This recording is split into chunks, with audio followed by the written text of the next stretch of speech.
It's actually something that we set up with Osceola County. So this will actually help you guys generate leads. Partnering up with us gets you into the school. So what we're doing with this program is basically waiving all our fees and giving them special incentives for their loans, okay? That's gonna be a very good bonus for you guys, okay?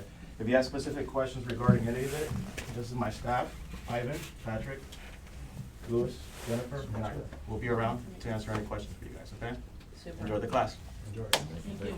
And I just want to say one more thing about Freedom Mortgage is that there's two major programs that I love the most about them. One is the FAB program, where basically they do pre-underwriting. So when you find a buyer, you actually can get them underwritten, and you only have basically an appraisal exception to be able to find the property. Without the contract. Without the contract. So before the contract even gets signed. So before you're in contract. So you can act almost like an investor or a cash buyer because you already know that that person's not gonna fall through. And my second favorite is Freedom First, which is that you can have someone without a credit score. So they have a social, but they don't have a credit score, they have an established credit. You can use lines of credit like their Netflix bill, anything they pay monthly to establish credit. So it's a way to be able to go around and be able to establish people that a lot of times can't get help. So I love those two programs and use them with my team as well. So thanks, you guys. Thank you. Enjoy your time, thanks. Thanks. Okay. So without further ado, I'm gonna have you spend an hour with Foster Augier. He is the godfather of wholesaling. And if you don't know much about wholesaling, it's basically doing that part of real estate before it ever hits our hands. So obviously he finds the seller and he puts it under contract. Him or his team are buyer A, and then they flip that contract or sign that contract to another buyer who closes on it. And so he does quite a bit of that, and one vehicle he does it through with lead generation is Probates, and he's done more Probates than anyone I know alive. So a broker, an extraordinary investor, and someone who will definitely bring it for you. I'd like to introduce Foster. Hi, thank you. So Chroma asked me to do this. Chroma said, you know, come on, we could go along and be famous and come and talk about lead generation, because I do that anyway.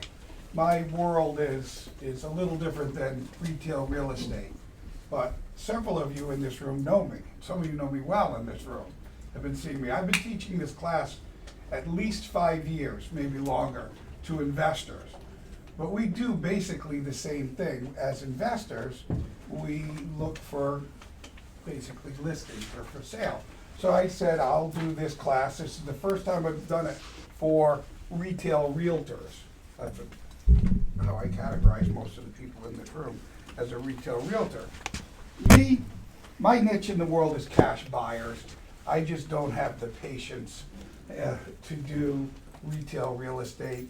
So I have been all my life, my career, 22 years in the investor world, starting fixing up houses. And I was coming here, and what I was thinking about is, you know, I'm a guy, I like the movie Quigley Down Under. It's got Tom Selleck in it. It's about a guy who can shoot a rifle really well. There's the bad guy, and there's the hero, and there's romance, and there's a mission to save people. And at one point, the bad guy, the villain, says to Tom Selleck, he says something about, this is a handgun, my preference of weapon. Tom Selleck says, I've never had a use for them. And then the movie goes, and the end comes up, and the guy decides that they're gonna have a duel, and he'll just shoot him with his handgun, because Tom says he's never had much use for them. Well, come to find out, they duel, Tom shoots him, he said, I've never had much use for them, but it doesn't mean I'm not any good with them. So I'm a licensed real estate broker. I know quite a bit about real estate. I got you a chair right here. Oh, okay, I've been saving it for you, man. Appreciate it. Just made it spot. So I'm a licensed real estate broker, and I actually have a brokerage, small, but I live in an investor world. But I'm going to tell you today, I'm going to teach you about a subject that I've been doing for 20 years, has been tracking down probate leads. and there's no reason you can't do listings. So we'll go through some of the probate stuff here. You can ask me some questions as long as we stay on track. I'm supposed to have an hour. I made this presentation this morning because I don't know how long it'll last. It's an hour maybe. It's got room for questions, maybe, we'll see. But this is me. I used to be a success coach. There's a group out there called Central Florida Real Estate Investors. Some of you I know are members, some of you aren't. It's just another group of like an aura association. Only as aura has like, I don't know, more, I don't know if you'd say more support, or at least more recognition, because licensing realtors, what is there? Is there 12,000 of us now? I'm assuming everybody in here is a licensed realtor, but I'm not sure. There's 12,000 of us, 1.2 million in the country, 1% of realtors live in Orlando. It means like every 10 person, 15 people are a licensed realtor. So just because I'm an investor doesn't mean I'm not in the realtor world. I sat on the government affairs committee for a while too. Bruce Elliott, who was president 2 years ago, was also, I met him at CFRI years ago. Tansy, everybody knows Tansy, right?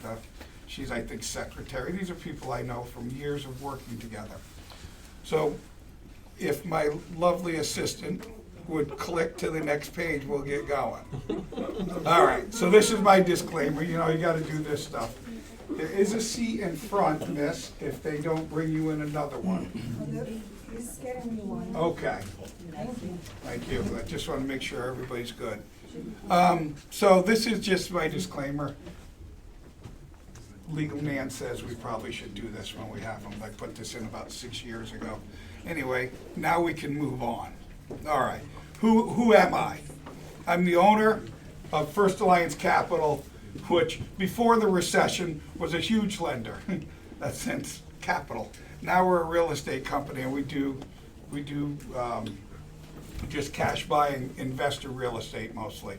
So I'm the broker owner of FLA Real Estate Services.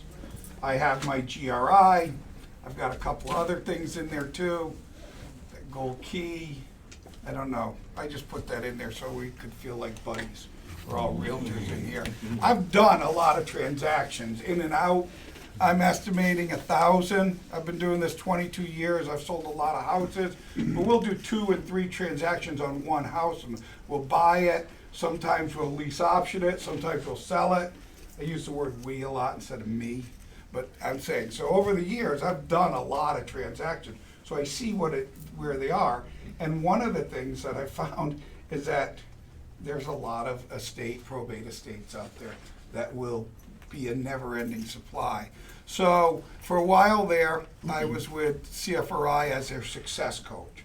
That's showing you some endorsement about teaching people. I've had coaching classes. I don't do it now.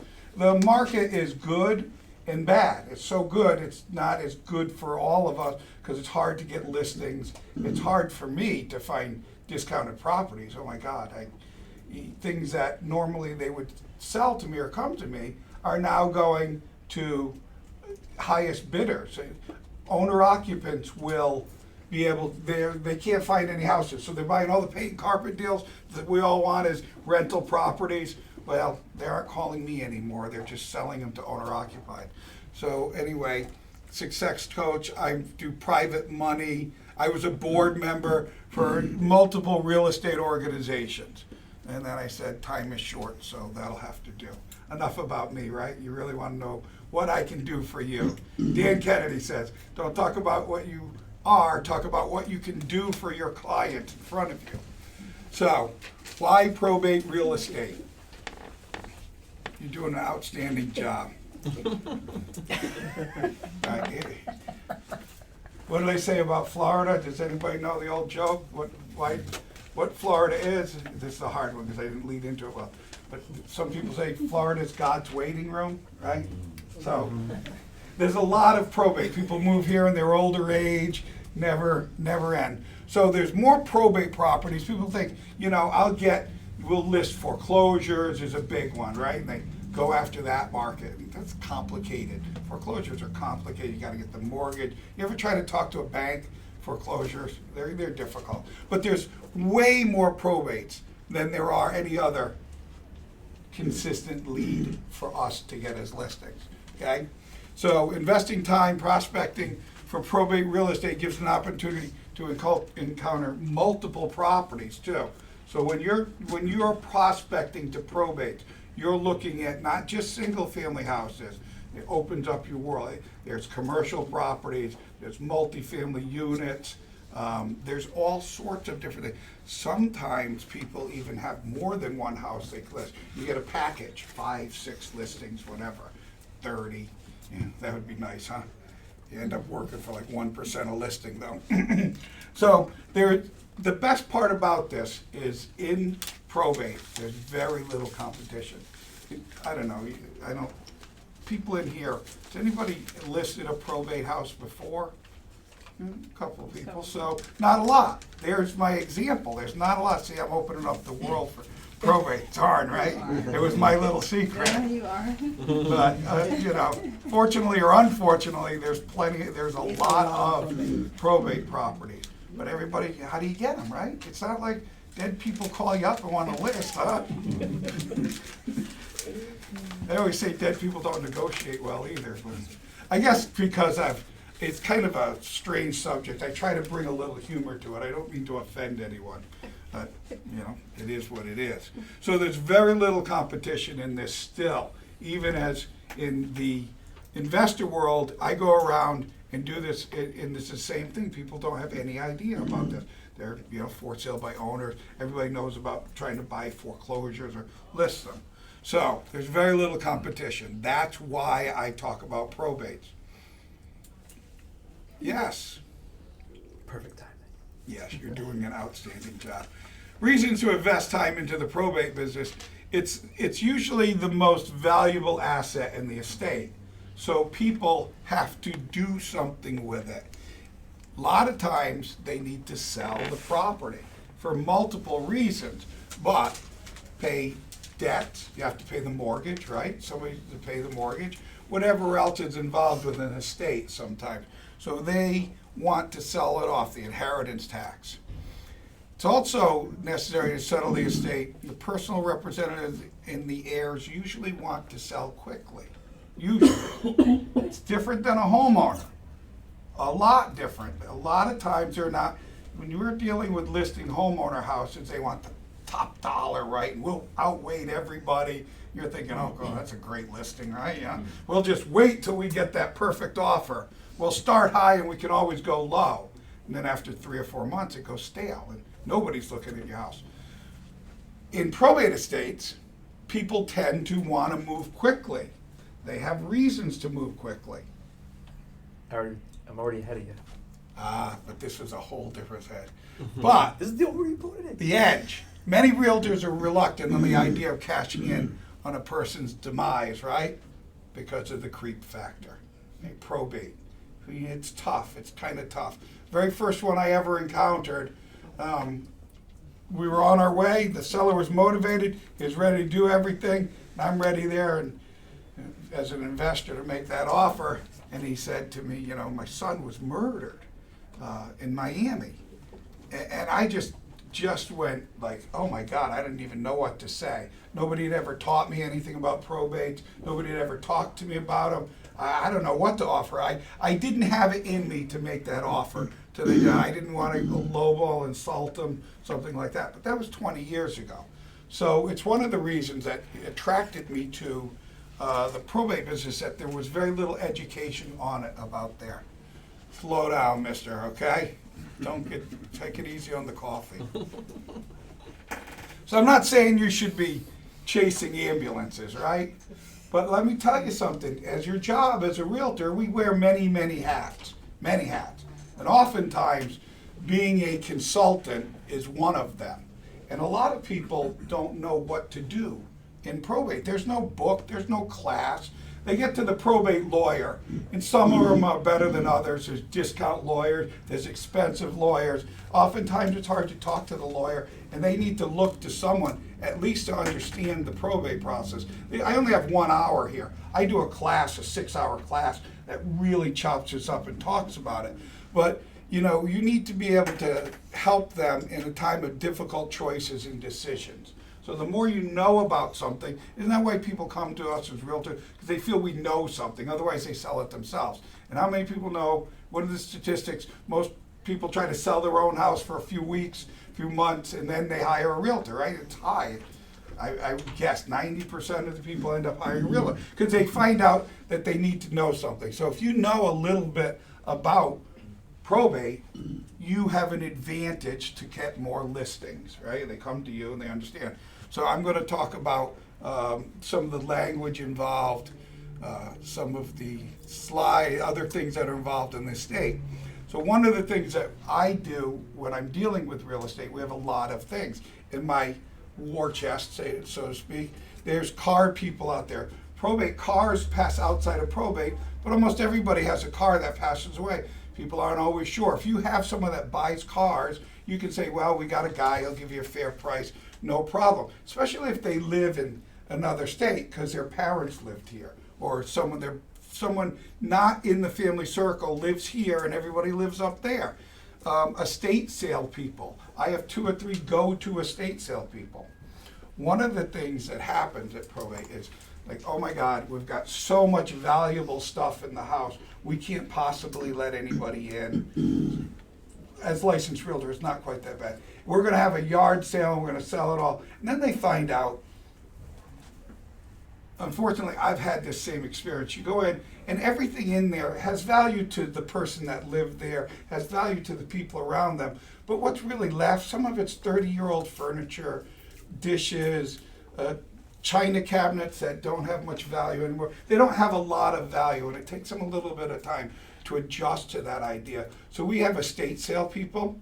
We have people that buy estate stuff. And this is all resources to help the people that come to me to know what to do, because the lawyer isn't going to do any of this. Some are better than others. I won't say that's true. Some do have some of this, but most of them are just, people look for, they're in, Illinois, and they have to get rid of everything. And the lawyer's not much help down here. So the more you know about these people, the more you have in your bag of tricks, better chance you're going to get some listings, right?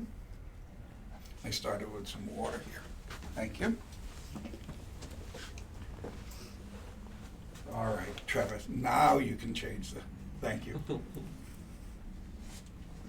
The advantages, as I said, less competition. That's certainly something. And I adjusted this presentation because I'm usually doing it in front of investors.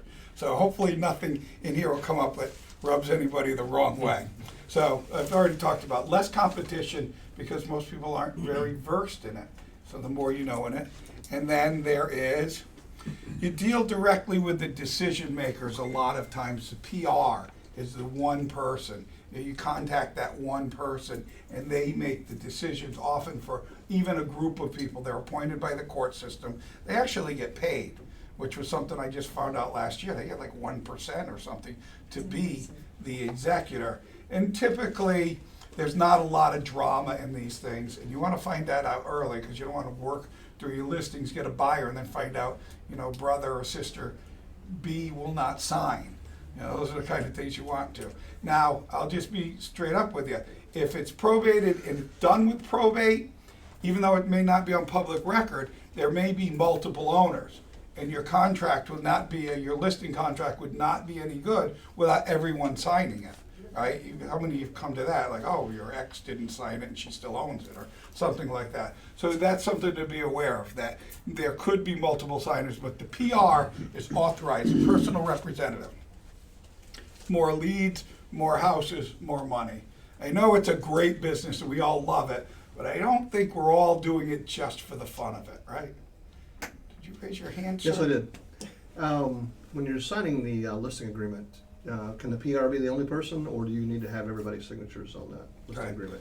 Usually the PR will suffice while it's in probate. There are going to be, everything can be complicated, but the Right. PR is the only one that needs to sign while it's in probate, and it can be sold. A property, especially homesteaded property, not so much investment property, but homesteaded property passes outside of probate. So it can be sold during the process. Just have to petition the judge. A lot of people don't know this. They can sell it, take the money, they escrow the money, they pay the bills.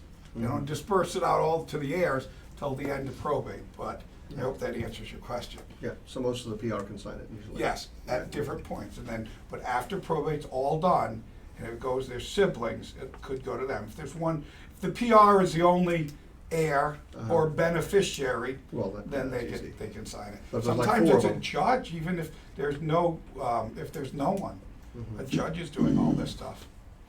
Right. It's a complex, I only have 1 hour. Yep. So, let me tell you about probate too. Listings can be made in any market too, because people are trying to move their house. When they're up, they're good, but even in the down market, when people have a probate estate, it's money inherited, you know, they are flexible. Oftentimes, it doesn't have a high mortgage to it. It's been lived in for a long time, so that it's not about buying another house, just selling this house so we can buy a more expensive house, right? How many of our buyers are up buyers, right? They want to sell their house, cash out of the equity, buy their next house. Probate, that isn't necessarily the case. They're going to be done with it and move on. These are motivated sellers, almost always. You know, for a while there, they may hold out. They tell you, they're there for the best dollar they can get, which everybody wants the most they can get for the house. Nobody's like, oh, okay, I'll just give up 10 grand because I feel like it. But what happens is, come tax time, somebody's got to pay the taxes if these aren't escrow. Who pays the taxes? That moves it. That makes you very motivated when you have to stroke a check for $2,500, or you're trying to argue with the other heirs, brothers and sisters, who's going to pay what. So our sellers typically are motivated, and this is why. Reasons why they'd want to sell to us, but they want to list. We'll take that word out, put list. This is one of the things I missed because I usually do it for investors. One of the reasons why we want to list it and move on with the property is because there's multiple divisions of estates. And when there's 3, that's usually when it's really complicated. They really want to sell, because oftentimes one person will live here and 2 people will live somewhere else. Guess who gets to cut the lawn, make sure that the house is secure, that the water and air is running all the time, that if there's any vandalism, one. And he's the one who wants to sell. And then often you have somebody in another state saying, well, let's get as much as we can. And you know, it's June. Cutting the lawn in June. How many want to cut the lawn in June? Not him. He wants to sell. So sometimes they have to. I deal in a lot of properties in disrepair or just outdated, and a lot of probate properties will be, but not all of them. This is one of the properties that I get as a rehabber. I don't like these properties. You go in, it's in perfect condition, pristine, if you're in 1980. You know, everything in there is good, but nothing will be market value right now. So as a rehabber, we have to fix everything. It looks great, house is great. That's how my parents' house will be. It's in good condition. We talked to them, we got rid of the green shag carpet recently, but I'm just saying. So properties are often in somewhat deferred maintenance. Most of the inherited people, why they want to sell is they have no interest in becoming a landlord. For me, I'll be a landlord, low mortgage, I'd love it. Some people in this room may do investment property, and that would be something of interest to them. But Johnny on the street, Joe Consumer, or Jane Consumer, doesn't want to be a landlord, and then you add 2 brothers to it. When there's a cash call, oh, the roof needs fixing 3 years later. Oh, well, I don't have $3,000-$4,000 to put in towards that roof. So they don't want to be a landlord. Now they want to list it. I gotta use the right words around here. Someone has to pay the bills to maintain the place. I just told you that, right? Lawn service, AC, big in the summer. Water intrusion, broken windows, vandalism, alarm systems. All those also have bills to be paid. Somebody's gotta be doing that. Some families do it real well. Some families like mine, very dysfunctional. We don't do that well. We're closing in on that right now in my personal life. Nobody wants to do anything except for sell the house. So, this is something I thought about today. When I'm looking at probate estates, I think about 2/3 of them are financeable, are in good enough condition to be financeable, and about 1/3 of them go to the investor world that we see so much of, those more run-down houses, deferred maintenance, really bad.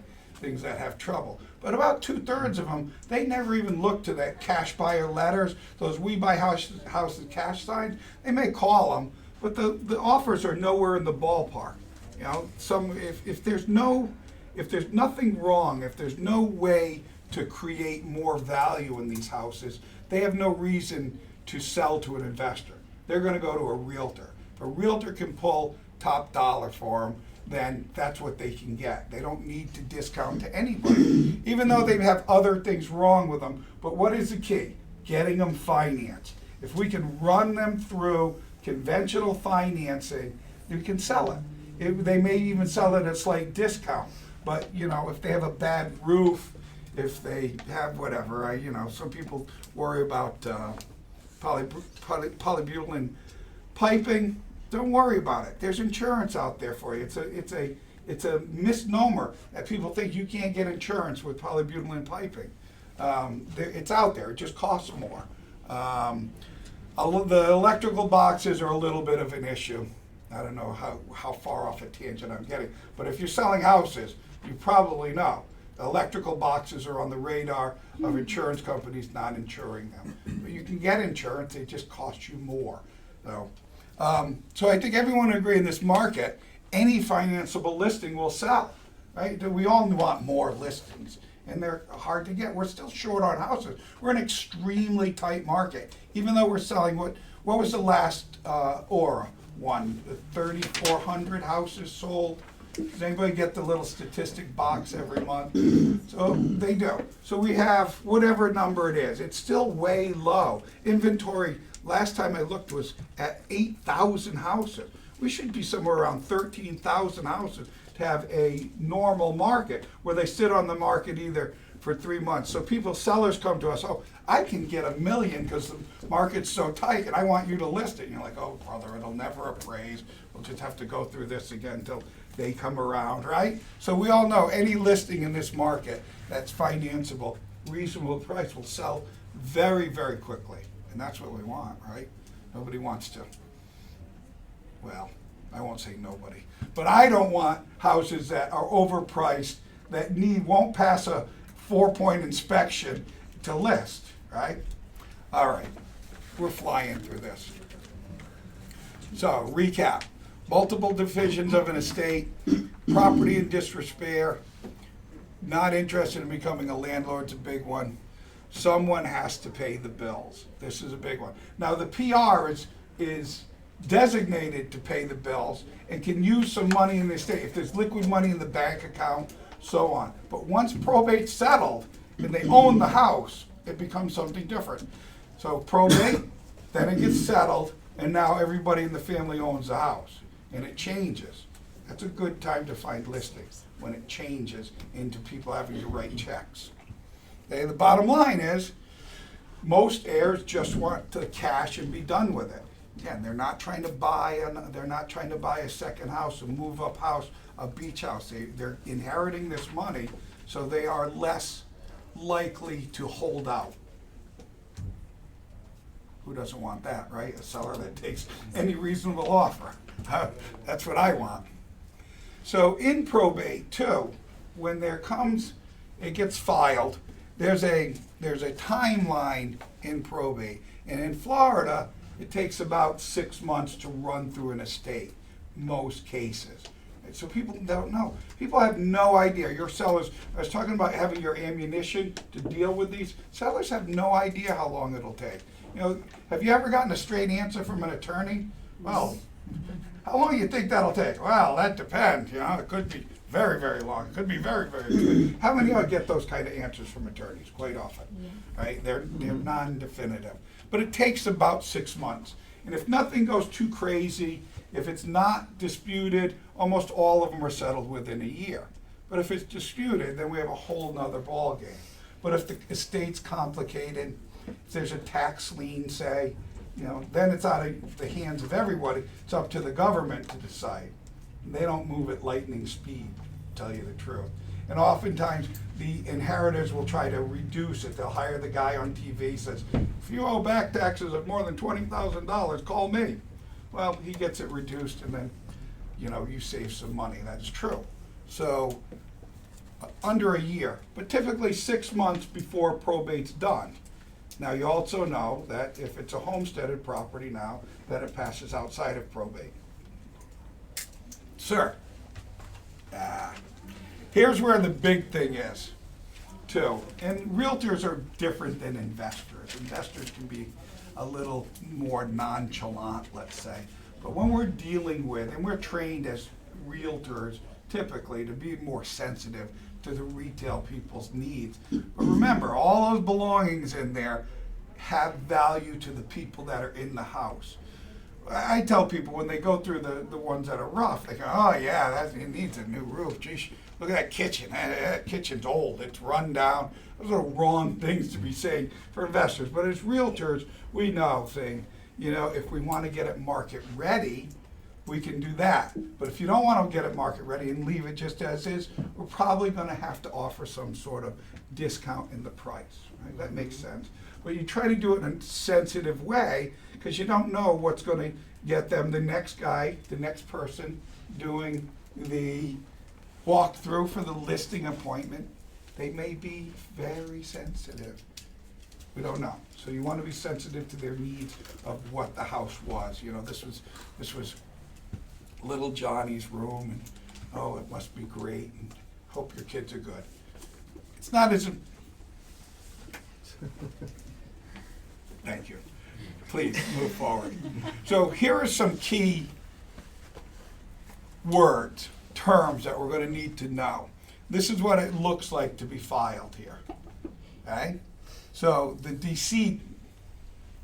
Well, let me ask you first of all, if you know this is not a trick question. Who's the most important person in the whole probate process? PR. The person represented. Close. Deceased. Yeah, without the dead person, we don't have anything. I'm sorry. Yeah, but the dead people can't make decisions, so you have to have the person represented. So the decedent is the person, the subject person in there. It'll have the estate of John Doe. So then the next one, personal representative, is going to be the person in charge, and they're appointed by the court. Usually it's so easy. Okay, who wants to be, Foster, Bruce, Brad, Chip, my brother, who wants to be personal representative? Okay, you can, they get paid. Now, there's all sorts of different things that can happen. If there's fighting, if they are not in the state of Florida, they can't be the personal representative. If they're not mentally competent, and sometimes criminal record, but not always. So the personal representative is going to be your key person to deal with whenever signing listing contracts and you are making deals, and who you're going to contact to get the listing. That's who you want. Now, you may be able to find a brother, sister, cousin, and talk to them, and they'll talk to the PR. But we're going to focus on getting the listing from the PR.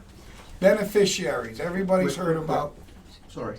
Yes, sir. Did you say the PR has to be in Florida? Yes. So what if the person that dies has no family in Florida? So, complicated question, really. Okay. So you go through the PR, the attorney has a judge appoint them. If Okay. there's a succession rate, who it could be, cousin, brother, but they can appoint a PR as the attorney to be appointed the PR in Florida. Okay. Okay. Okay. If I say things and you have questions, answer me. I think I'm doing okay on time. Fantastic. You can have any amount of time you want. I will shorten whatever I need to. These I'm folks just, need to hear you. I'll try That's to good. explain it all I can. Same thing with if there is nobody, there's nobody, the judge appoints a personal representative attorney that does it for a living. And the money goes into the general trust fund. It's called escheat. Of course. What's that sound a lot like, too? Escheat your estate, yeah, right into the government fund. So would it be the same lawyer that's actually filing the case? Usually, if there's no one here in Florida. Gotcha. Yeah. Okay. Typically, somebody from Rhode Island Mhm. will call and say, we need to do it, and we'll talk a little bit about probate, and can you be the PR here in Florida? Gotcha. Now, I'm not a lawyer. I'm just a realtor. I'm just an investor. Some of this stuff, this is what I know from doing this for 20 years. I'm just here to help you out. I may be a little off. I think I'm an expert in it, but I'm not an attorney. I'm not Joe Siegel. I'm not an expert, so to speak, in the law, but what I do know is how to deal with these estates. So the beneficiary, a lot of people know the word heirs. They're different. Heirs are bloodline, beneficiaries inherit. Like that parrot up in St. Augustine, anybody ever hear about the parrot in St. Augustine? The woman, multi-millionaire, left her estate to the parrot. Parrot's like the most dangerous bird. They lives the most dangerous life. So the parrot's a beneficiary, not an heir. Brothers, sisters, cousin, aunt, they're heirs, right? The bird, she died like 35 years ago, and the bird's still alive. The next guy in line's just trying to outlive that bird. But he has a whole museum up there to parrot. Parrots live to be 80, 90 years old. That's awesome. They live right on the corner, right after you go off the Bridge of Lions and take a right. The bird has its own house. I'd be scared if I was that bird. Letters of administration are what open up an estate. That's where it all starts. They file letters of administration. This is what it'll look like in the courthouse.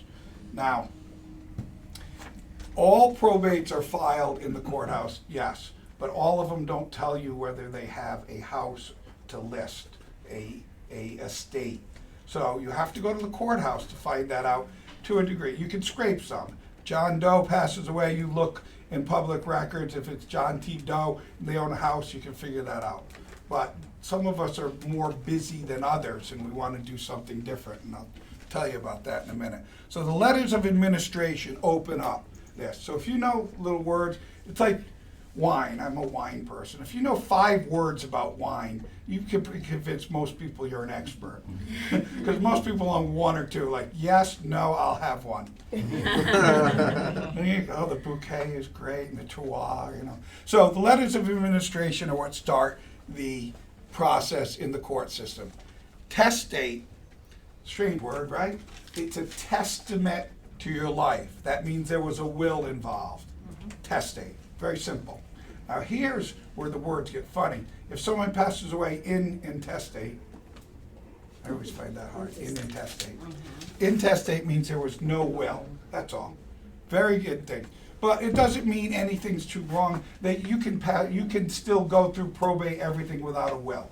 They appoint a judge, the judge looks at it, he appoints a PR. Just because you don't have a will, these things have already been figured out. We're not reinventing the wheel. There's been a lot of people before us that have passed away, and they've already got systems for this to make it so it doesn't crash the whole court system.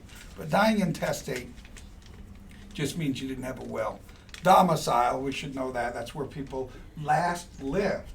So your domicile could be 123 Happy Old Folks Home, but your address might be different. But oftentimes your domicile is 123 Easy Street, and that's where you are, the domicile. I talked to you about heirs.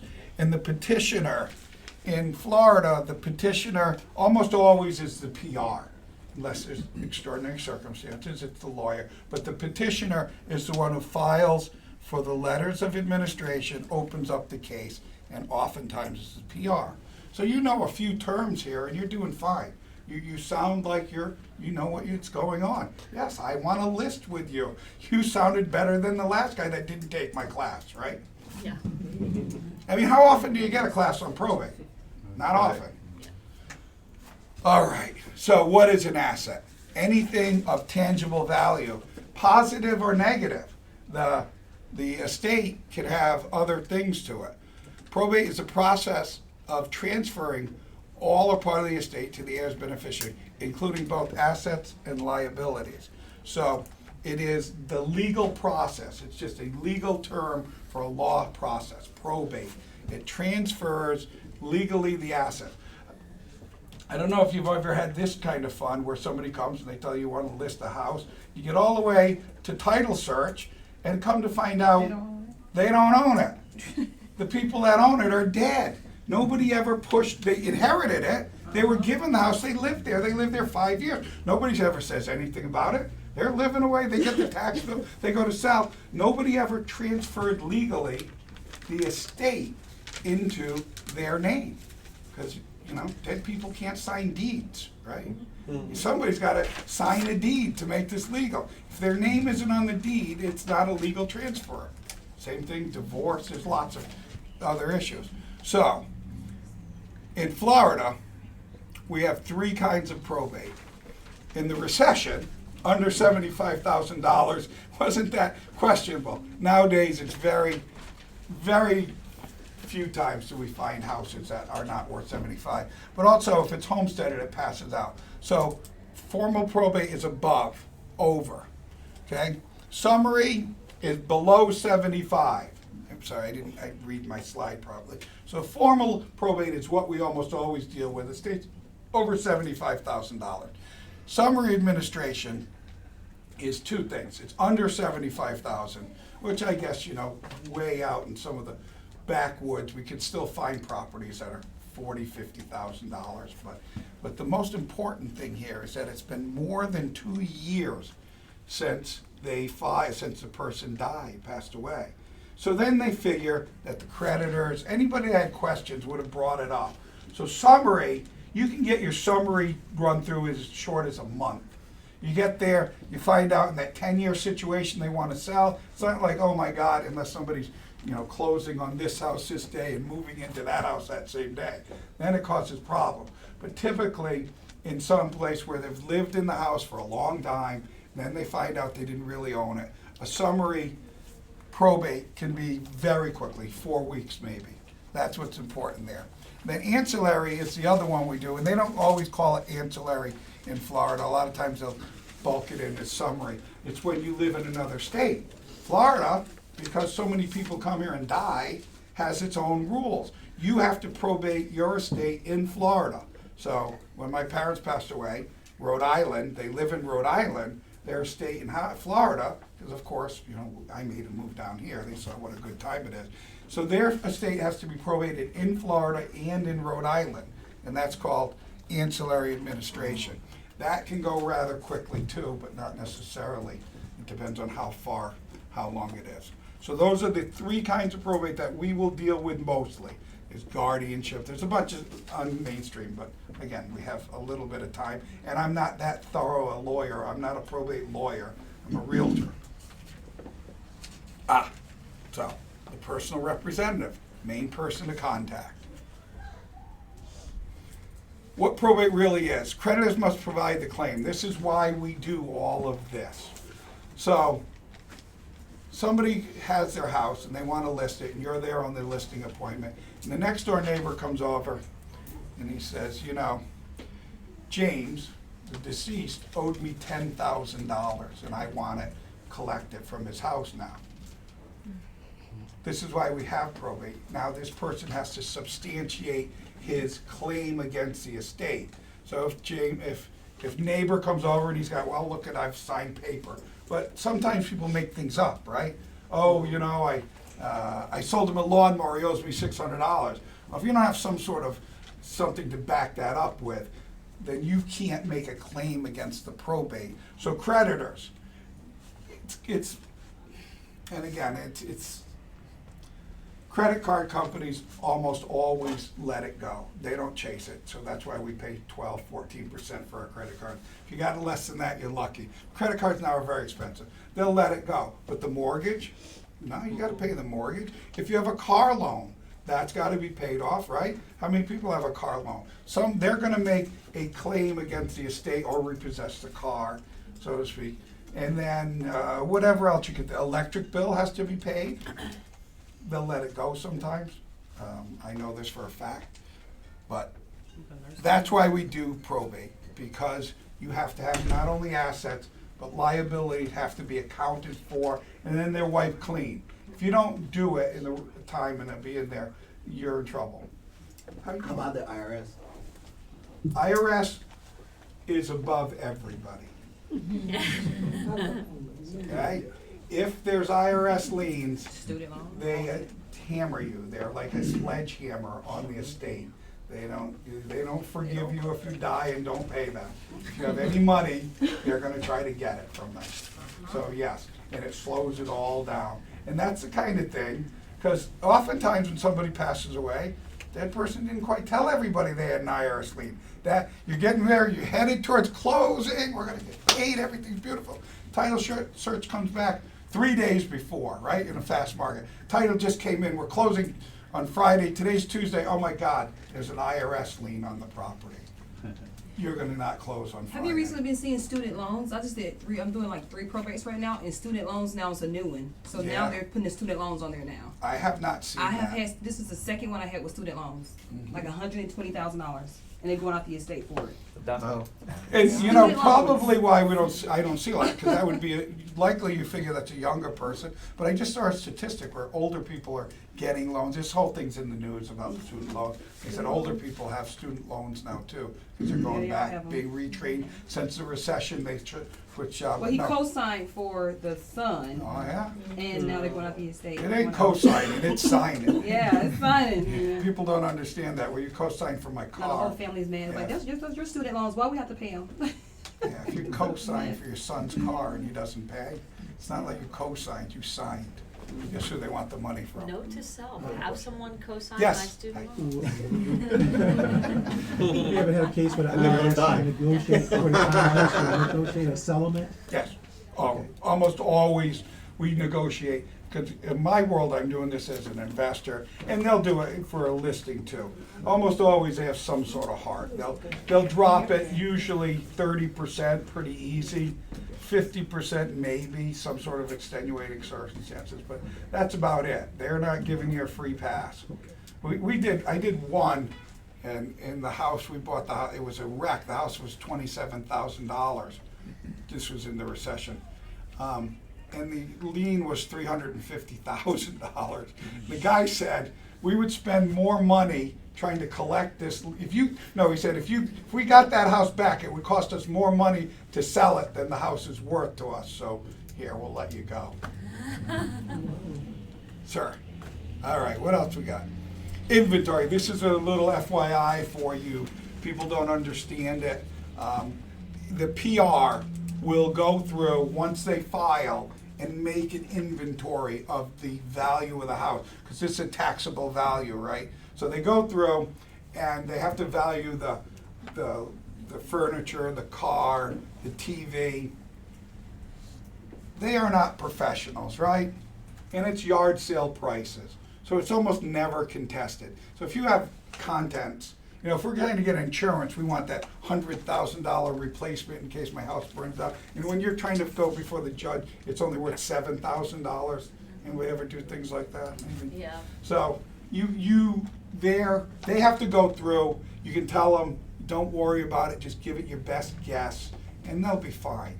They worry about that. This is like what I found. What do I do? How do I value this? Again, that couch may have cost $2,000 9-10 years ago, and everybody loved it, but now it's not worth $500, maybe worth $200.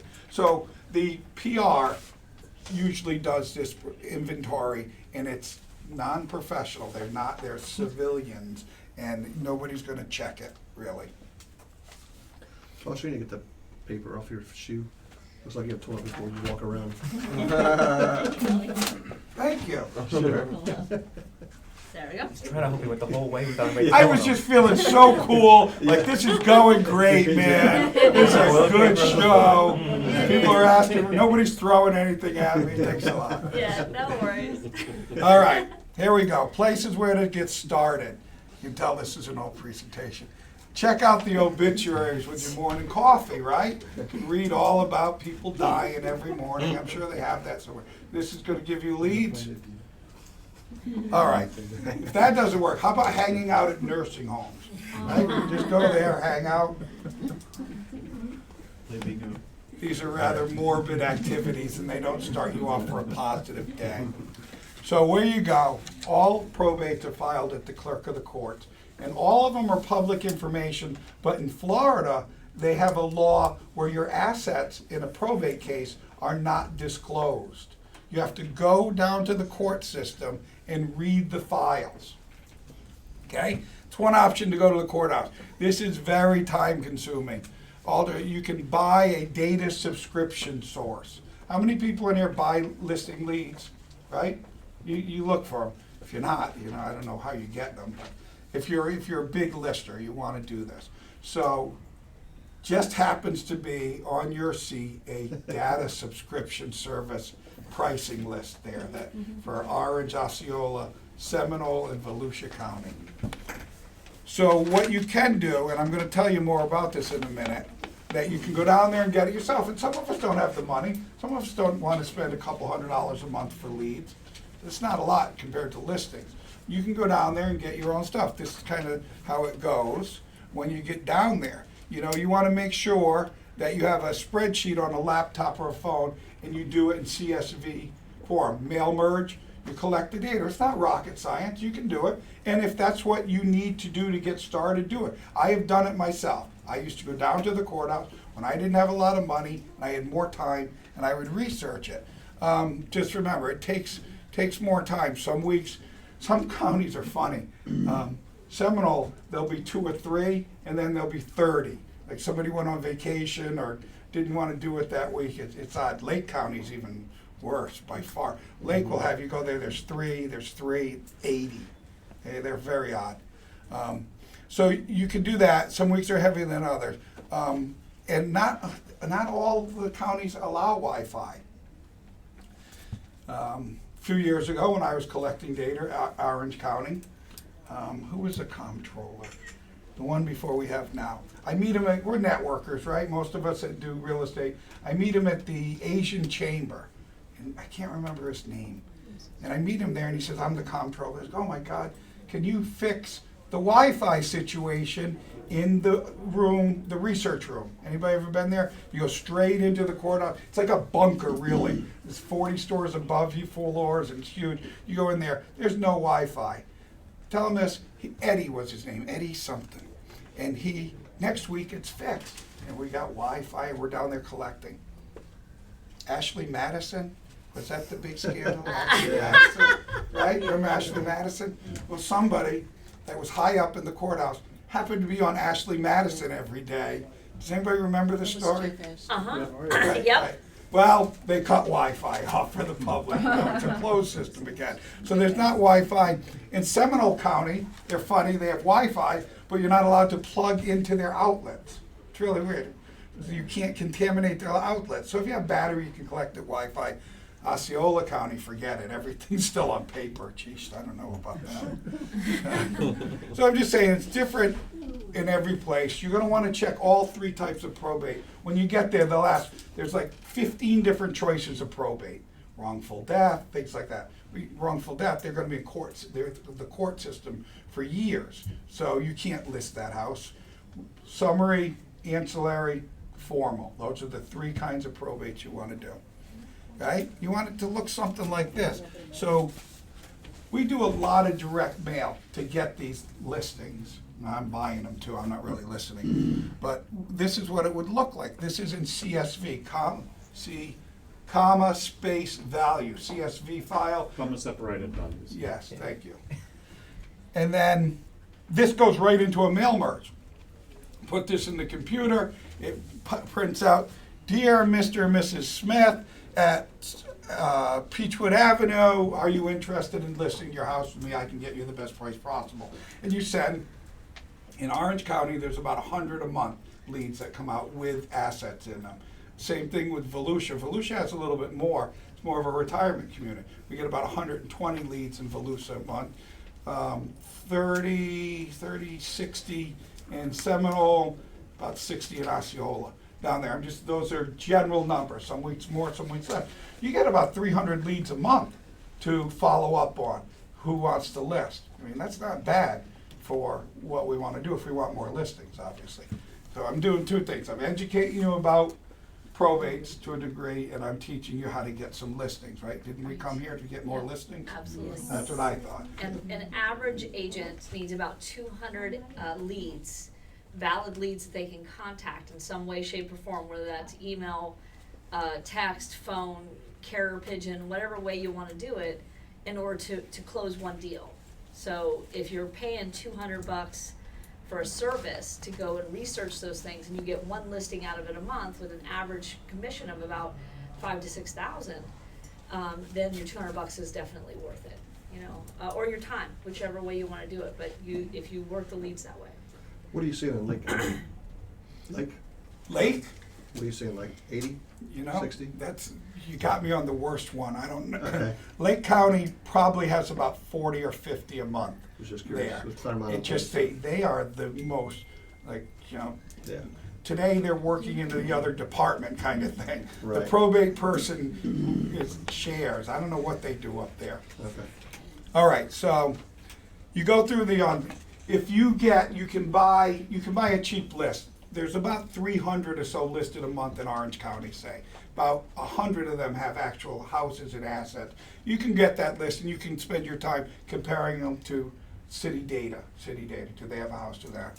Right, and then what we do after that, you create a letter or a phone call script. You try and contact the personal representative, we know who that is. Sometimes you can call the heirs too. If you can't get a hold of the personal representative, but you're only gonna get the heirs out of either a data service and a good data service, or by going down and see the file. It'll be also in that file down there. Attorneys, not so much. All right, so your phone is ringing. Now what do, right? Phone rings, get a lead. I don't know what everybody's experience here is, so I'll just tell you.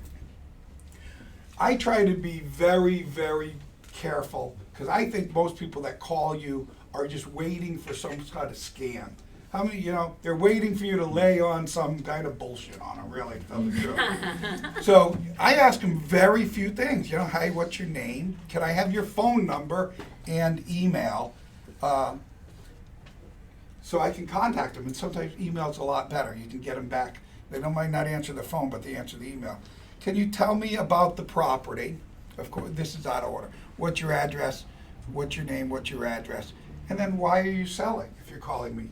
Well, you know, you can get a variety of answers. I just want to see what you want. You know, sometimes people will talk, oh, my brother and I want to just get rid of the house. We'll do anything to get rid of it. Okay, thank you. You know, like, how fast can I drive to your house? Obviously. And there's the other ones, we're not in a hurry. We want to get as much as we can. You get there and the house is dated like 50 years old. Anyway, I do this because we can look it up on OCPA very quickly, or IMAP, right? You just go to IMAP. Well, you're talking to them. You know, what are you thinking about listing it for? Well, with like 200, you look at Zillow and it says, you know, 260. It's like, I think we can, I'm coming over right now. Or the vice versa. We want to list it for 250 and Zillow says it's 160. You know, okay, you know, you're going to work it. Now, Zillow used to be a joke in the industry, right? And now it's a standard. They've come a long way. The Zestimate, everybody used to laugh at it. Still not always right, but it sure is a barometer of what things are. Because if you have, like up on Winter Park Avenue in Seminole County, there's a lot of trailers, there's a lot of mobile homes, trailers up there. And then there's stick-built houses too. But Zillow can't tell the difference. So you could have a trailer and it says it's worth $180,000 because it's surrounded by stick-built. So it's not perfect. Zillow, Waterford Lakes, you know, you can get a number out of there because they're all the same. These large subdivisions, Zillow can be pretty accurate. And you know, everybody thinks their house is worth more. Well, we put upgrades, Waterford Lakes, we did upgrades. Well, everybody did upgrades. The houses are 35 years old. Remember to be polite and sensitive like me. All right, this is how we do it. Typically, we'll send a letter, and this is how I recommend it. We send a letter to solicitate a listing. You ever get to the houses and they got a stack of letters? You know, just be thankful they called you that you can even see them. And then if I get the listing or we buy it, would you mind throwing in those letters just so then I can read them and see if they're any better or worse than mine? Then they give us a call, and we get some information during the call. And then we try to meet them as soon as possible. Now, everybody doesn't like the hard sell. They don't want to close a listing. They always have to interview somebody else or something. That's where we come back in. Then we call back, and I don't care what you call back for. I don't even care if you have a question. Just call them back, make up a question. Get contact, get them talking to you. Oh, yeah, that banana bread recipe I talked about. Yeah, I'll be glad to share it with you. Whatever. Oh, yes, I heard they're putting a shopping center down the road, too. Whatever it is, you just want to create conversation with our sellers to have some rapport. Oftentimes, the more they know you, the better they'll list you, right? Right. Better chance to get a listing. So even if we don't have questions, we call them. I think that's gonna be it. Yes, thank you for taking the class. I appreciate it. There's some contact numbers. I'm good with email, too. What? Yes. And so we'll take a 5-minute potty break, and then I'm gonna go ahead and do my part of it, which is obviously negotiation, contracts, kinda like where do you go once you have them committed, and we can go from there. I did exactly now. So I have business You cards good? here. Yeah. Good, because can I have another question? Yes, of course you can. So, Actually, once could you pass they show up in that? probate, I'll pass around my business card. Take it, if not, and I'll pick them up down there. There's a pricing sheet on the data service there. You can deal with them, deal with me on that, and I'll talk to you about it gladly. Chris, what's your question? once they show up on probate, how long before they can actually be listed normally? Because they have to get to a certain point in the court before they can actually be listed, right? I don't think so. There's a certain thing they have to, I there's think something you're you gonna have have, to get closed. what it's gonna happen, yes, there is, absolutely. So that's what I'm getting to. If you guys wanna learn anything here, if you ever get a probate listing and you're set to close, especially with financing, one of the last things they ever do, and I don't know why it's not the first thing they do, it's called determination of homestead. It has to go before a judge, and a judge has to say that this property qualifies for determination of homestead before they can sell it, especially if it's a homesteaded property. And for some reason, every attorney in the world waits till the last minute. Hi, we're ready to close. Oh, title says there's been no determination of homestead. Shit, there's another whole week before it gets before the judge. Determination of homestead. Okay. So when we have probate properties, the first thing I tell my title company is, make sure you're on that first. Now, do we have to have a contract for that, or can you file for that without a contract? I'm not sure. You can file for determination of probate and homestead anytime. That has So you don't nothing have to to have a do, contract. it has nothing to do with the contract. Okay, good. Hey, I'm a real estate investor looking to buy probate properties. Is there any websites, services out there I can go to say, hey, I buy 10, 15 properties per year, send me your next property you have on a contract? Are you setting me up to say my website, FAC Soul? Just go to FAC Soul, because that's what we do. Yeah. I sell properties to people that fix them up and make money. But, you know, that's what I think you're asking. Yeah, There's yeah. very little information about it. There's a couple people that do it, but one of them's in California, one of the big guys. But that's California. There are a bunch of nuts out there. It's the land of fruits and nuts, you know? Waiting on your contact to send me something, but, Yeah. yeah. So you're welcome, if you come to my website and put your name in there, you'll get all my properties anyway, but I didn't know how much to sell in here or not. I just came to deliver information is what I was told. Yes, So what about the contact info for the eviction So taking your word. and the probate list? did you get, it's on your sheet. There's no Yellow? contact info on there. Is there? No. I'll call them or myself. Okay. I emailed you about a month ago for it, the eviction. Yeah. They never got back to me. We're a mess. Okay. I have more sellers, more buyers, more properties, and not enough time. Absolutely. So we're collecting business cards because we have 2 raffles, so please pass your business cards forward. Do you Mine- find my out business that card? some of the Sure, go families ahead. are going to offer You can candles spend away $25 with gift their cards, right? house sales I can It's spend one of the options that we compete with. Yeah. Pass your cards forward. But they're expensive if you We compare. hate them. Yeah. We So they are hate them. yeah. You know, unfortunately, though, they have enough money, they're gonna be like Zillow, they'll figure it out in the next 4 or 5 years. Accommodate the slide as well. Knock them I out. will plug my own And your computer service is into weekly, it right? because I have everything on is At live. least bi-weekly, in some counties it's bi-weekly. The small ones, Lake and Seminole are bi-weekly, Volusia and Orange are weekly. I'll tell you about that in a minute. I get a whole hour too, guys, so Okay. no worries, you'll know about me. You got a great picture. Okay. Others. For some Business cards. We have 2 business raffles cards. going on, a $25 Amazon and $25 Bahama Breeze. Okay, here's They mine. You can, have this is the one, this is the winning card. the winning one. Any other business cards yet? If you have any other questions, I'll be glad to answer anything I can. Okay. I really do. I'm like Google, I like to give away things free and eventually figure out a way that we'll make some money together somehow. So I got everybody, or pass it forward? Want the yellow sheet? Okay, tap someone on the shoulder and pass it forward. She's gonna do one raffle right now and one at the end. That way that assures that you guys stay for my part. So my name is Michelle. I'm with Assured Partners FIS. So we do homeowners insurance, auto insurance, liability, and hazard. We are your one-stop shop as far as insurance goes. We have contracts with over 50 carriers, so we're able to secure the best price for your clients. My main role at FIS is just being a resource for you. So when you have an open house, when you're needing to get up to the ground with marketing material, design, I come in and I kind of sit down with you one-on-one, talk about your business plan and what can we do to better help you promote your business. So my information's all the way at the bottom of here.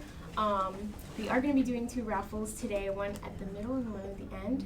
So do you want to pick the first one? Fun stuff. The first person gets to pick which one. So intense, drum roll. And that would be Jennifer Angiolo with World Properties. Is she here? Okay, President no, Lee. gotta be She's here. present, that's true. Okay, all right, let's try this again. See, I'm really good at this. Stuff. I really mix it up. Okay, next is Antoine. Antoine. Awesome, okay, super. See, Put congrats. those two Bahamas there. or Amazon? Awesome. Oh, Bahama Breeze, there we go. Okay. There's yummy margaritas there. And I will leave this with you. Awesome. Okay, super duper. Awesome. My Thank very you guys. If best. you guys have any questions, my information's at the bottom. Did everyone receive one of these? Change of slide person as Awesome. well. So be I'm oh, you didn't? not It's as your high tech office as that. here. So we are Most of it's remotely, gonna and we be also are in Lake Mary, word of Naples, mouth, and and then Fort Lauderdale and the Jackson. second part I'll do a little bit Yeah, on we contracts. insure I'll those very hard plug to into insure the- homes, so apologies. Okay, yeah, 'cause if you have the laptop, I can just switch the board right now. Those are our favorites. My lovely assistant. Okay, so some of you guys were here at the very beginning, and some of you guys came in a couple minutes after that. I already kind of introduced myself, but I didn't really say what I do. So I'm the business development manager for PCS Title, or Joe Siegel's office. And so what do I do? I've been a broker for years, just like Foster, not as long.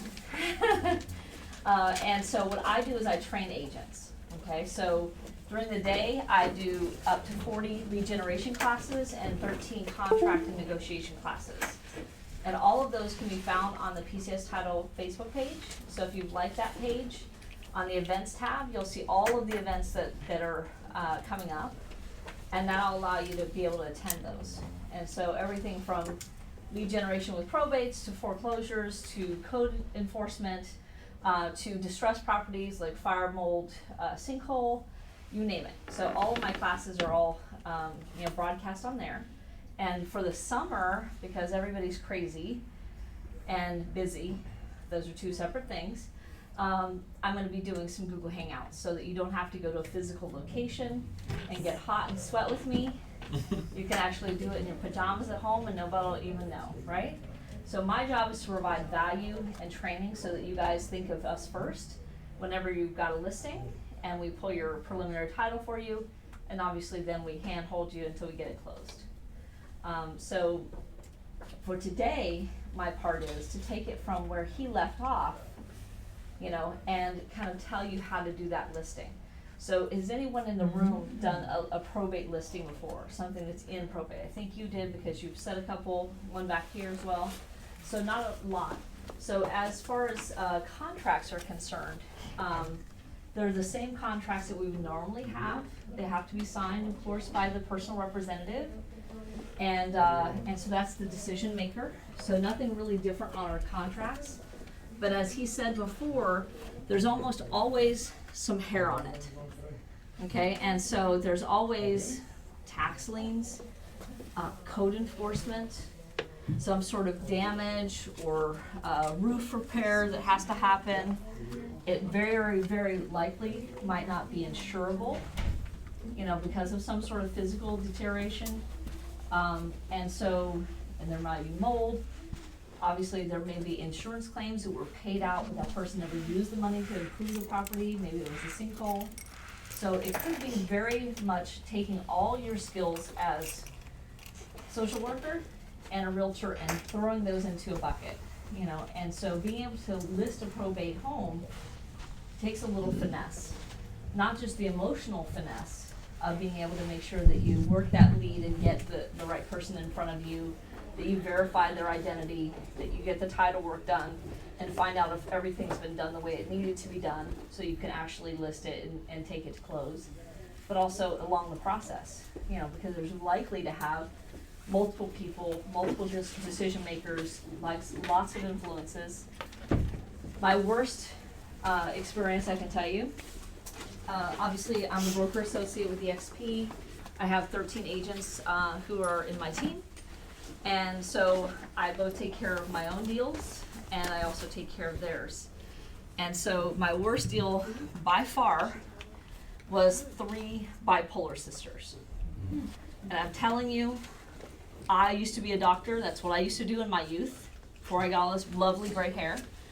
And they were truly 100% bipolar. And so the craziness and bickering was beyond anything you've ever seen. But the fact that they could swing from one decision to the other was really nutty. And we ended up closing on it with probably the 3rd or 4th, it's been a couple years, contract.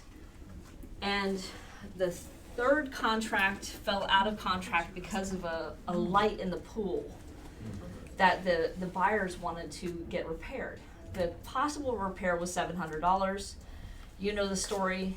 You know, they said they were gonna sign the addendum to give the credit for the $700, then they ended up bickering and they didn't. And so we didn't close. So it went back on the market. So the 4th time, we of course took $2,000 less for the property, as it always is, than giving up that $700 in the previous deal. So 2 more months later, we ended up taking a $2,000 reduction on the property.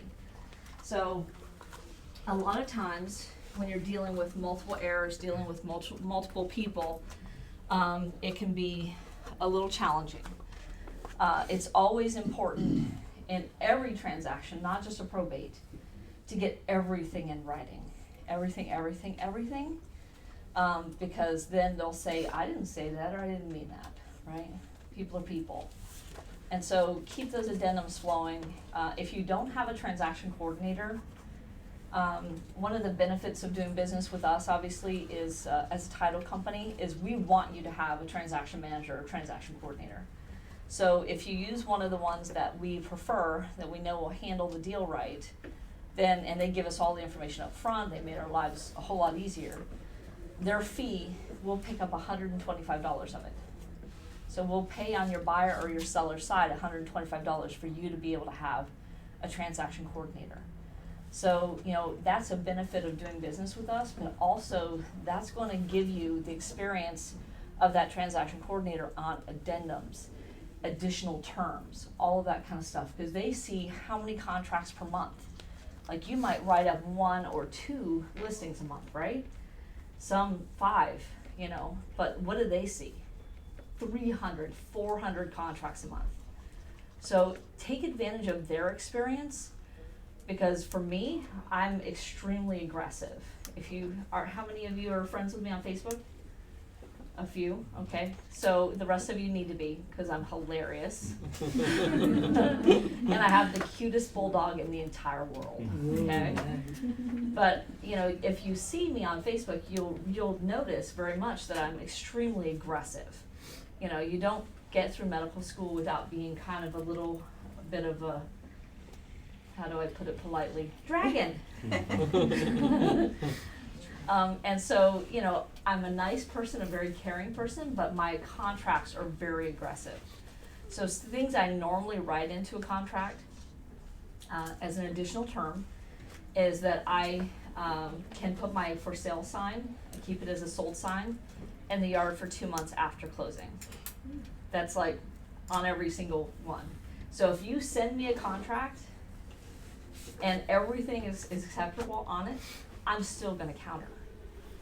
Okay, I'm gonna counter you at least with that, very likely, if I think that your buyer is not very strong, okay, and is likely to fall through, I'm gonna counter you with 2 more other items.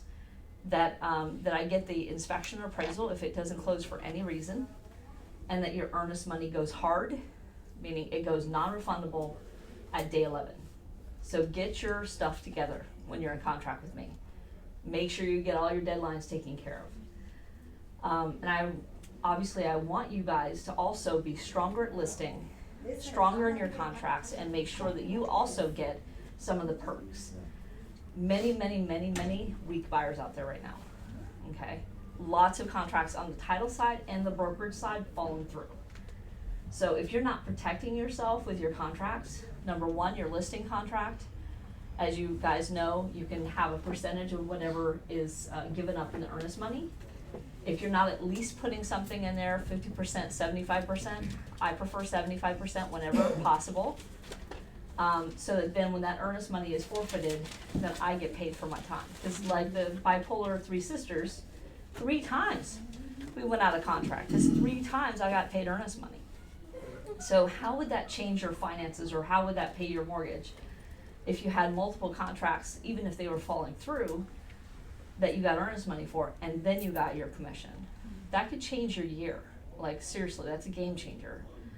And so the second thing, of course, is to get that appraisal for sure, put that into every single one, right? So if they're gonna get to the part of appraisal and then fall out, you wanna get that appraisal in hand.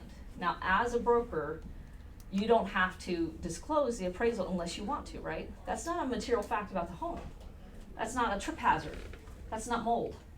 You know, that's not a covered up pool in the backyard.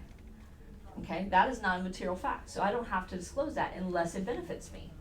So if it benefits me, meaning it's more than my list price, you know, or more than I really am reasonably likely to get, I post it right in the MLS, and I put in the realtor remarks that here's the appraisal, come and get it, okay? So what does that do? That bumps up your offers. It gives that buyer certainty that that house is worth what it's supposed to be worth. And of course, it gives you more commission because we get paid on sales price.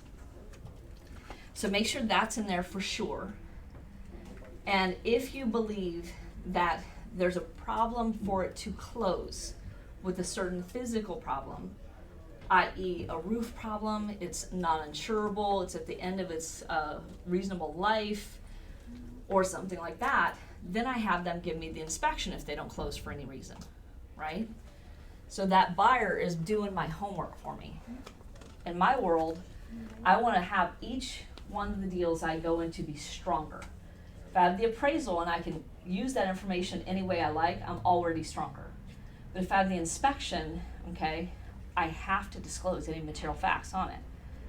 Okay, so if I know that there's a problem like a roof or something like that, and I know it's going to hold up closing, it's going to mess with an FHA offer or anything like that, I would rather go ahead and get that appraisal the first time around and then have that disclosed. Have only the buyers who live with whatever that is, the roof problem or what have you, get that house. Because that's going to keep you from falling in and out of contract over and over again. So there's a couple of programs that you can do when a house has issues. So who here has done a FHA 203K loan with a borrower, with a buyer? 1, 2, okay. So you all should be looking at what the programs are that are your Batman, right? So the 203K loan is basically the big 4 systems that FHA requires them to be healthy and safe and functional, and they will loan based on the house plus those repairs. Okay, and those repairs go into escrow and then are paid out to the contractor when inspections are done. And so it allows a house that has one of the big 4 systems and have an issue with it to get a loan under those conditions. A second kind of loan, very, very similar to that, would be a conventional home styles loan. So home styles does the big 4, but it also could upgrade the kitchen. So not something that's actually physically wrong right now, but it's kind of that obsolescence, you know, it's an outdated kitchen, basically, they won't have any money any other way, so they have to do obviously 2 appraisals, one before and one after, to make sure it met that value. But certainly, you can get a lot of stuff done to houses that are in disrepair. So a lot of probate houses are gonna need one of those 2 programs, or they're gonna need you to disclose what's going on with them, so that then your buyer is not. So most of you guys are either listing agents or selling agents, right? We have a rare breed of people that can deal with both. I am a listing agent. I am way too grumpy for buyers. Like seriously grumpy. I'm a high D. How many of here know the DISC profile? Okay, a few. So to say that I'm D or dominant is kind of an understatement. And so when I want decisiveness, I want you to tell me what you want and I want you to stick with that, okay? And so I can deal with investors very well because they look at the numbers, and I do a deal analysis class that is so awesome. I'm telling you. It's the best class ever. You know, so it breaks down the property, the finances, and the people. And I even stealth on you guys as agents. So if you're a listing agent, I know everything about you. And so that deal analysis is going to come in handy for you to be able to know what you can do with that property, what type of buyer would be best. So if you have a young couple, you know, and he looks like he's a techie, not a handyman, he needs a kind of a ready-to-go pretty house, right? So they're not likely to want the fixer-upper where I just bought one on Friday that I'm telling you the rats, roaches, and termites are holding hands holding this house together. Okay, I'm not even joking. $10,000, okay, $10,000, and you know what? When I put $25,000 into it, it'll be worth $10,000. Okay, so you want to be able to target that buyer and know what they have as a risk tolerance, okay, but also what they have as skills, so that then they would be able to purchase this house. So if you get that appraisal and it appraises well, and you know there's some problems on the inspection, roof or what have you, okay, and you get the inspection back and that they have to give that to you contractually if it doesn't close, you can get those things fixed, or you can retarget the next buyer better. So that then you can say in your realtor remarks, house has XYZ issues, please check the attachments for the inspection report. So you're disclosing 100% what is going on, and you're picking your buyer. So what I'm seeing right now is way too many agents are chasing after what I call the unqualified renters, and they're not real buyers. They have credit problems, bankruptcies, they have issues because they have $800 for their down payment and all of that. And they're showing homes way before that person is ready, right? So that's why we have so many weak buyers right now. And so if you're in deal on a probate and you know it already has some hair on it, it's already got several things that you're gonna have to struggle with, okay? Please make sure that you've done your due diligence on your buyer. It's not being judgmental, you know, it's being pragmatist, making sure that that person's ready to go. And so one thing that Freedom Mortgage does is actually they have a credit repair program through Better Qualified. I couldn't pull it out of my head. So Better Qualified. So you can come here and do a webinar or in the privacy of your own home with Better Qualified and become a credit specialist. So a consumer credit specialist. So that doesn't mean that you're going to repair their credit. You're going to be able to target people who need that credit repair, and that you're going to be able to help them out. And so obviously they're going to know if they have bankruptcies, and likely they're going to know if they have some kind of collections. But if you're able to better target them toward a program, then they'll get stronger as buyers, and then you'll get more commissions, more deals out of it in the future. So I was going to go on with, okay, so you've already covered how the listing is the same, pretty much, as long as you have the personal representative, and you want to make sure that you do, that you have the correct person, and then you want to deal with the hair on it, whatever the physical or legal problems that come along with that deal, and then you know about the different types of loans that you might be able to do to fix some of those physical problems, right? and you're already compassionate and nice because we are as realtors, right? To the fact that someone passed away and that's why they have this house. And then of course you're gonna protect yourself in your listing and make sure that you get the appraisal for sure, your yard sign in the yard, because this is lead generation, right? So we wanna make sure we got extra leads from that. And I highly recommend on that kind of deal, on a probate type of deal, to do a talking house. How many here have done a talking house? So basically it's a sign writer that you put on your for sale sign that has a texting code or a voice code where they can get more information about the house. That way you can change it often. So, and obviously in that talking house, you would not have the number of bedrooms, bathrooms, how much it costs, okay? Anything you can Google, you wouldn't have in there. Why would you do that? Why would you repeat yourself? You would talk about the fact it has the largest backyard of any property in this neighborhood. It has a beautiful fireplace that you could roast marshmallows in the wintertime, as if we have one. I don't understand why Florida houses have fireplaces, but some do. And I have a talking house right now that has a fireplace, a beautiful fireplace, which I think she would probably use two times a year. And so you want to put things in your message, and you can just move that sign from listing to listing. So we want to be able to get a maximum number of listings and a maximum number of leads from those listings. Sold signs in the driveway, in the yard, bring more listings in that neighborhood. So if you keep your signs longer in the yard, the more listings you get in the yard, okay? And then the more that comes as well. You become that saturation point. If you contact me and you ask about a certain area or a certain zip code or a certain subdivision, I can tell you what its turnover rate is. Anyone here use turnover rate when they're doing lead generation? You guys need to go to more of my classes.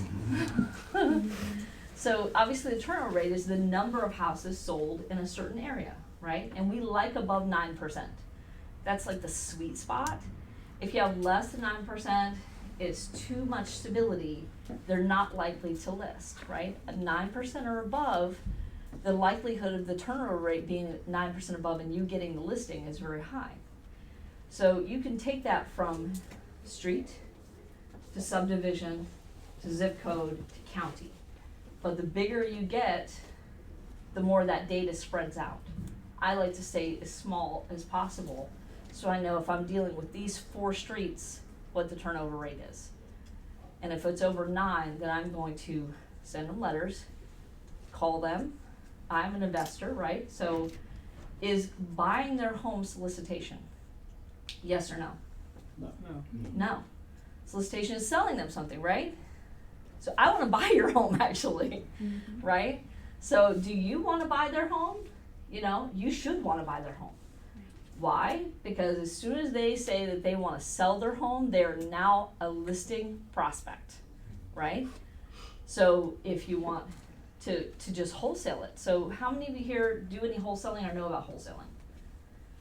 A few, actually, more than has answered my question so far. Good. Okay, so in the state of Florida, any contract is assignable unless it says no, right? So our FAR contract is assignable. It says on there 3 different lines. Can assign and be released from obligation? Can it be assigned and not be released from obligation, or is not assignable? So if you click off none of those 3, what means? What does it mean? It's automatically assignable, right? So what I see 90% of the time in the title company is that those are not checked off. And so I either think it's a lazy realtor or somebody really savvy. And I'm always hoping for savvy. So the hope always in every process is that you get multiple bites of the apple. So when you guys go to more of my classes, which I hope you do, I talk about this endlessly. Getting paid multiple times.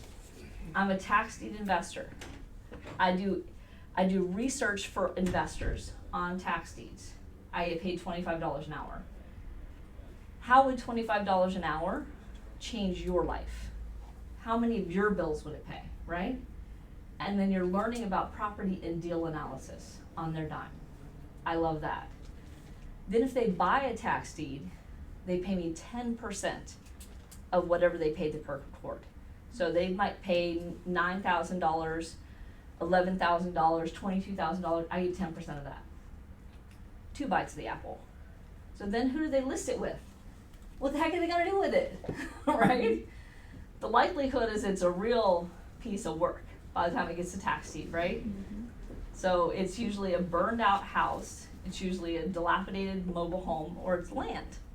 So they're gonna list it with me. So 3 bites of the apple, right? So I wanna make sure that you're always thinking that same kind of way. With probates, people die with their toys, right? So can you list their house? Yes. Can you find an auctioneer to auction off their cars, boats, jet skis, whatever else they've got? Yes. Can you get a commission for that? Can you get a percentage of that? Yes.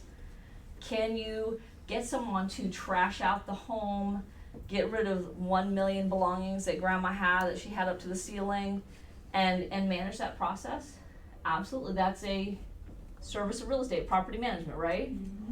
So you can get some money from that. So if you're only getting commissions and you're only thinking about that one payday, if you learn nothing else today, please think about that multiple bite of the apple. Because I want 6 bites of the apple. I want to know how I can have both sides of the deal, get paid on everything, get a sign in the yard, have a partner of mine, do some sort of maintenance on it or trash out or what have you, and get some, like a vendor partner, have some sort of amount from that. So if it's not a part of the title and the mortgage, right, it's not RESPA, right? So trash out guy is not RESPA, okay? So he can pay you whatever he wants, right? So if you're looking at each one of your vendors, like FIS for instance, these guys are gonna give you a nice Amazon card at the end. So these guys will give you $20 on an Amazon gift card if you refer them a client. Doesn't have to get insurance with them, right? So how many $20 gift cards can you get per month that's going to pay your gas, right? You need about 10 of those, right? In order to pay your gas every month. So start thinking a little bit bigger and digging a little bit deeper on what we're in. We touch every single person's life. And they have many, many points of contact we can make. So all of those points of contact you can get paid. So I wanna make sure that you do, that you just kind of expand your horizons a little bit. What I run into most is agents that don't know how to do lead generation. They don't have any listings. They're representing very substandard buyers, and with the kindness of their heart are spending the last bit of gas they have in their car, to drive around to show them homes. That buyer falls through, and then they're in trouble and they're on payday loans. I mean, that's an extreme example, but I guarantee you there's a few sitting in this room that are in that same situation. Let me teach you how to not be in that situation. How you can pick up a little bit here and there. You can negotiate it a little bit better. You can have your contracts be lots stronger. Okay, this is not coming from a title rep that has never done a deal. I run anywhere between 5 and 8 listings every single month.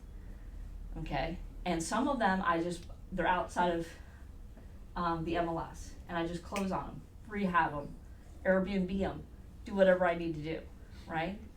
So who would be better to learn from? Somebody who's getting paid or somebody who wants to get paid, who doesn't know how to get paid? So my hope is that I gave you a little bit of food for thought. My other hope is that you're gonna take out your phone and you're gonna like the PCS Title Facebook page. The other hope is that you're gonna like or follow or become friends with me on Facebook. And then we can continue this conversation and continue learning about this and round this out. Any questions? Go ahead, sweetheart. I was a little confused. Are you the owner of PCS Title? Is this your card? That's my card, but I would love to be. I'm working toward that. So what is your position with the title company? I'm the business development manager. Yeah. Okay. Yeah, and I'm a broker associate as well. So yeah, I kind of have both So what hats. brokerage company do you work with? EXP. Oh, Yeah. EXP. I used to You have said my that earlier. I used to have my own brokerage for years, ASAP Real Estate Services, and my own agents. And guess what? I'm a high D.